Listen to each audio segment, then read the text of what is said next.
শুধু দর্শক বন্ধু, আপনারা দেখছেন একে নিউজ বাংলা। আর এই মুহূর্তে উপস্থিত রয়েছে ঢোলা। আবু সিদ্দিকের শোকাহত পরিবারের পাশে এসে দাঁড়িয়েছে জমিয়তে উলামা হিন্দের প্রতিনিধি দল। ইতিমধ্যেই আপনারা জেনেছেন যে আবু সিদ্দিককে চোরের অপবাদ দিয়ে 22 বছর এক তরতাজা যুবককে এই বাড়ি থেকে তুলে নিয়ে যায় পুলিশ প্রশাসন। সঙ্গে সঙ্গে তার মোটর বাইক, তার মোবাইল পুলিশ প্রশাসন নিয়ে যায়। এবং পুলিশ প্রশাসন যে বর্বরতা দেখিয়েছে, তারা চুরি তদন্ত করতে আসেনি, তারা এসেছিল সেই বাড়িতে এক প্রকার ডাকাতি করতে। যার বাড়ি চুরি হলো তাকেই তুলে নিয়ে গেল পুলিশ, কোনো অভিযোগ ছাড়া। মিতার পরিবার বলছেন যে আমরা কোনো পুলিশ প্রশাসনের কাছে অভিযোগ জানাইনি, তাহলে পুলিশ প্রশাসন এলো কোথা থেকে? এটা বড় একটি প্রশ্ন চিহ্ন রয়েছে।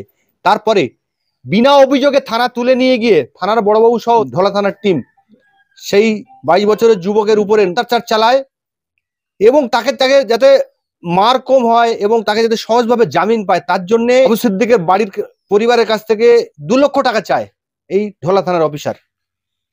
তারা কোনো রকমে এদিক সেদিক করে 1,75,000 টাকা দিয়েছে যাতে সহজভাবে জামিন পায় এবং যাতে মার কম হয়। কোন পুলিশ? কোন রাজ্যে বসবাস করি আমরা? এটা কেন? রাজ্যের মুখ্যমন্ত্রী আমরা দেখতে পাচ্ছি এখনো পর্যন্ত নিশ্চুপ, তিনি আবার পুলিশ মন্ত্রী। তিনি একটা সময় যখন বিরোধী ছিলেন তখন কিন্তু পান থেকে চুন করলে এই বাংলাটাকে মাথায় তুলে নিত। আজকে এসছেন জমিয়তে উলামা হিন্দের প্রতিনিধি দল, এই বিষয়ে আমরা সঙ্গে কথা বলে নেব। অত্যন্ত নিন্দনীয় বিষয়। আমরা জমিয়তে উলামা হিন্দের পক্ষ থেকে খবর পাওয়ার সঙ্গে সঙ্গেই তার প্রস্তুতি নিয়েছিলাম।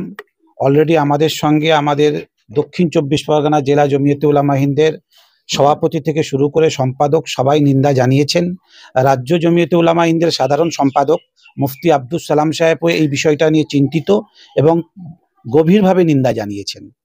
আজকে এই বাড়ির পাশে এসে আমরা এই বার্তাই দিতে চাই, আগামীতে এই পশ্চিম বাংলায় কেন সারা ভারতবর্ষে এই নারকীয় অত্যাচার যাতে না চলে, তার জন্য যত রকমভাবে আন্দোলন মাঠে ঘাটে কোর্টে সমস্ত জায়গায় আমরা পাশে থাকতে চাই।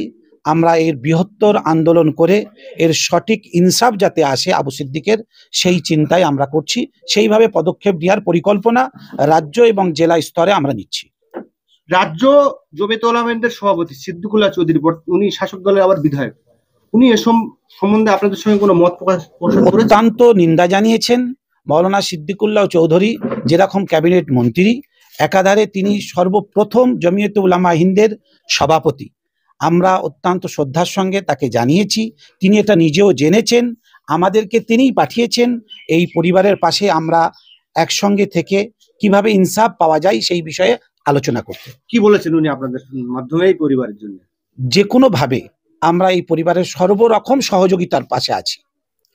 আমরা আজকে এসছি, শুধু আমরা আমাদের তরফ থেকে বা আমাদের এই ধলা ব্লক থেকে আসিনি, আমরা রাজ্যে থেকে মাননীয় সিদ্দিকুল্লাহ চৌধুরী সাহেব এবং মাননীয় মুফতি আব্দুস সালাম সাহেব, যিনি আমাদের রাজ্য জমিয়তে উলামা হিন্দের সাধারণ সম্পাদক, আমাদের জেলাকে নির্দেশ দিয়েছেন। সেই জেলার নির্দেশে জেলার প্রতিনিধি টিম এবং আমাদের ব্লকের ধলা ব্লকের প্রতিনিধি টিম আমরা এখানে এসেছি। আমরা চাচ্ছি আমাদের এই ভাই, আমাদের এই বাচ্চা আবু সিদ্দিকের ইনসাফ, সেই সাথে সাথে সারা রাজ্যে কেন ভারতবর্ষে যে পুলিশ প্রশাসনের পক্ষ থেকে এইরকম একটা নরকীয় ঘটনা ঘটবে এটা তো আমরা চিন্তা করতে পারিনি। তার ইনসাফ চাই। আর যদিবা আমরা 24 ঘন্টা আমরা টাইম দিচ্ছি, যদিবা আমরা ইনসাফ পাই ভালো, নতুবা আমরা একদম থানা থেকে নিয়ে ব্লক থেকে নিয়ে আমরা জেলা এবং রাজ্য পর্যন্ত আমরা এটা নিয়ে আন্দোলনের রাস্তায় নামতে বাধ্য। এই মর্মান্তিক ঘটনার আপনি কিভাবে বিবরণ দেবেন? এই ঘটনা হলো নারকীয় ঘটনা। এই ঘটনাটা আমাদের ভাবাবেগকে আঘাত করেছে। আবু সিদ্দিক, তার উপরে যে পাশবিক অত্যাচার, তার শরীরে যে বিভিন্ন জায়গায় ক্ষত বিক্ষত চিহ্ন, এটা গোটা ভারতবর্ষে এই রাজ্য সরকারের এই পুলিশরা যারা আইনের রক্ষক, তারা যে এমন ঘটনা ঘটাতে পারে সেটা আমাদেরকে কোনোদিন ভাবায়নি। এই অত্যাচারের হাত থেকে যেমন আবু সিদ্দিকের পরিবার অসহায়, তেমন আমরাও অসহায়। পুলিশ মন্ত্রী এখন মুখে কলুপ, কোনো বিবৃতি দিচ্ছে না। আমরা দক্ষিণ 24 পরগনা জেলা উলামা হিন্দের পক্ষ থেকে এই আন্দোলনটা ঢোলাতেও নয়, গোটা রাজ্য স্তরে ভারতবর্ষের বুকে আমরা নিয়ে যেতে চাইছি। ইনসাফ শুধু আইন আদালতকে আমরা প্রাধান্য দিয়ে মাঠে ময়দানে বুঝে নিতে চাই। এইরকম আইনের যারা রক্ষক, তারাও আজকে ভক্ষক হয়ে দাঁড়িয়েছে।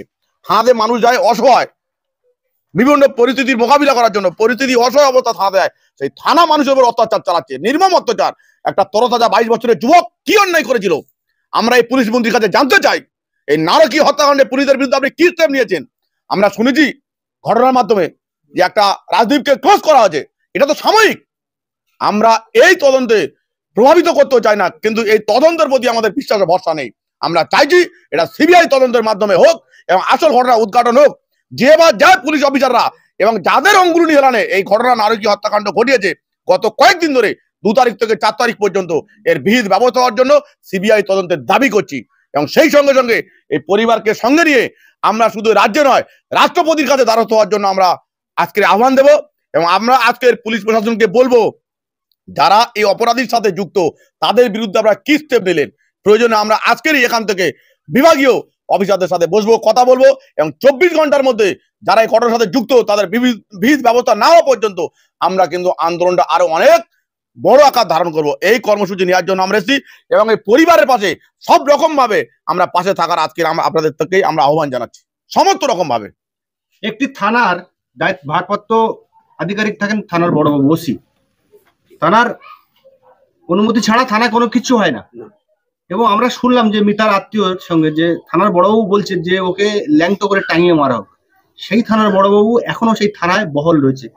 তাহলে উপরের মহলে যারা রয়েছে নেতা, তাদের তো কানে ঢোকেনি এই কথাগুলো। স্বাধীনতা 76 বছর পরে এমন নারকীয় ঘটনা পুলিশ প্রশাসনের পক্ষ থেকে যে ঘটে সেটা কিন্তু ঢোলায় এই আবু সিদ্দিকের মাধ্যমে পুলিশ প্রমাণ করেছে তারা অযোগ্য, এই পুলিশ অফিসাররা অযোগ্য। এই অযোগ্য পুলিশ অফিসারদের দিয়ে আমরা নিরাপদ নয়। এমন অযোগ্য পুলিশ অফিসারদের বিরুদ্ধে বিভাগীয় তদন্ত যদি তাদের কাছে আমরা চাই পাবো না। আমরা উচ্চ পর্যায়ে সিবিআই তদন্ত দাবি করছি। এবং এই অফিসাররা আমরা দেখেছি একটা মানুষ মৃত বডি গেলে সেখান থেকেও বডি তুলে খায়। কি এদের অভাব? এদের ছেলে মেয়েদের কি অভাব?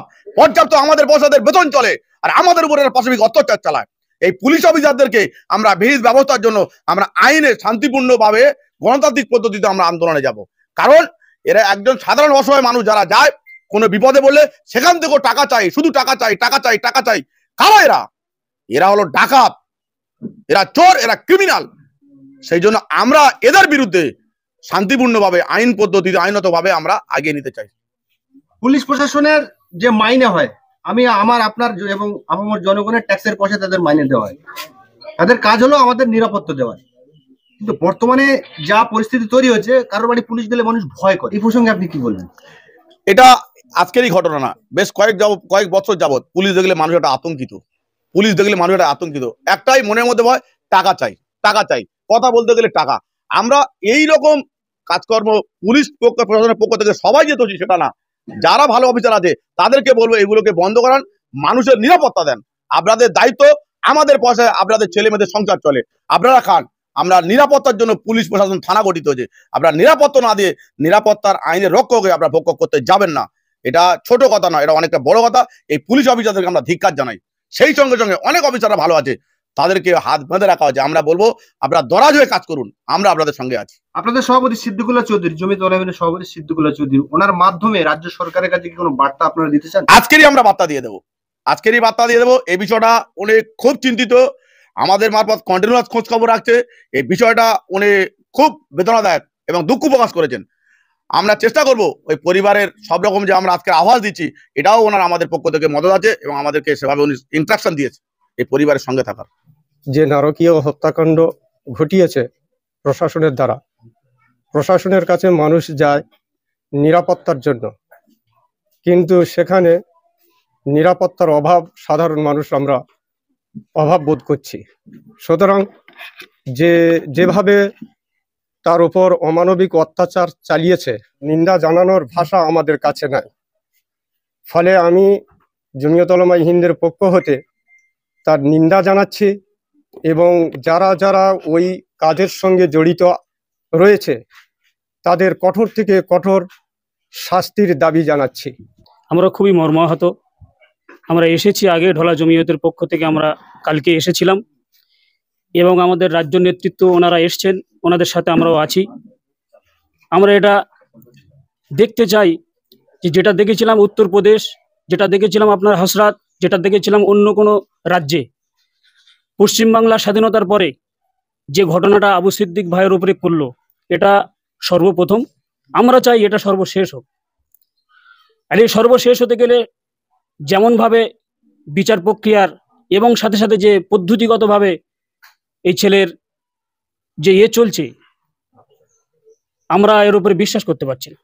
আমাদের জমিয়তের যারা এসেছেন ওনারা যে কথাই বললেন যে এর সিআইডি বা সিবিআই তদন্ত আমরা চাই। সর্বোপরি সিবিআই তদন্ত যদি হয় তবে এর বিহিত হওয়া সম্ভব। আর যদিও তাই হয় আমরা এটা মেনে নিতে পারি, কিন্তু আমরা এটা চাই যে এই শুরু হয়েছে প্রথম, একমাত্র এটাই শেষ হবে। আর শেষ করতে গেলে আন্দোলনের দরকার। আর আন্দোলন যদি পশ্চিমবাংলা কেউ করতে পারে তো জমিয়ত উলামায়ে হিন্দ এটা দেখিয়েছে এবং দেখাবে। আশা রাখি রাজ্য জমিয়ত এবং কেন্দ্রীয় জমিয়তের সমস্ত এবং আমাদের ধলা এলাকার সমস্ত আপামর জনবাসীকে নিয়ে, হিন্দু মুসলমান জৈন খ্রিস্টান, আমরা সকলকে নিয়ে ধলা থানার উপরে একটা দৃষ্টান্ত দিতে চাই যে আমরা এই বর্বরচিত কাজে সমর্থন করি না এবং আমরা এর সদুত্তর চাই এবং সঠিক বিচার চাই।